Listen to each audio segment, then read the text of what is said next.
I lived a life enslavement with sin, but God set me free. I'm Jim Stuber, and this is my story. It begins in 1944 when I was born into a family, upper middle class, and my mother was a stay-at-home mom. My father was the district manager for the UGI gas company. Well, we all attended church, between being in the choir or on the congregation or any active part we could get. We were at Sunday school and church every Sunday, and I do mean every Sunday, but they didn't know the other Jim. They didn't know the Jim that got up on early in the morning and took sips out of the booze that was there for visitors and snuck it into school.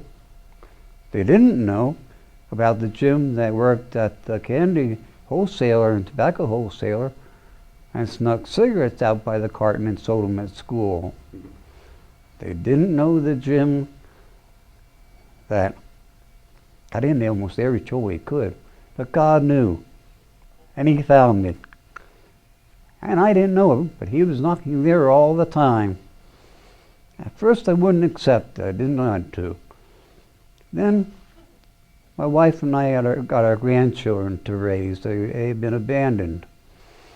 And we decided we'd better get them to church.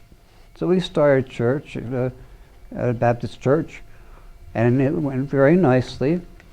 In fact, after 3 months, my wife and I were both stricken down to our knees in prayer and crying for forgiveness for the life that we had led before. Well, for the next 20 years, our needs were met. I mean, if we needed food, something happened and we got food.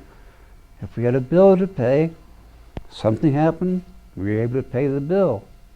But then when my wife got sick in '73, she was very sick, I thought I was abandoned. Well, I didn't go back to drinking, but I went back to smoking, and I went back to cussing. I just thought for sure I was left alone. But then one day, in 2007, my wife passed away. I went up to the drugstore, and when I canceled out her subscriptions, the pharmacist came out and consoled me and asked me if I had a church. I said no. She invited me to hers. I went, and I was struck right off the bat at Lehigh Baptist Church how easily people follow through the lessons and how quickly I could catch on to what was being said and how hard it struck home. And you know the word said, "And ye shall know the truth, and the truth shall set you free." Well, this worked on me for quite a bit. Finally, one night I just couldn't take it. The Lord was knocking, and I was there. I fell on my knees in prayer and begged for forgiveness. And I went back and I told them at church about it, and I was welcomed into the church.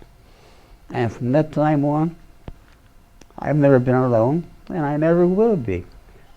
I forgot to mention, the doctor said I wouldn't be seen the 2009 Christmas. Well, this is March of 2011.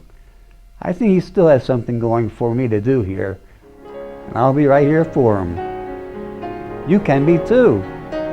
Thank you.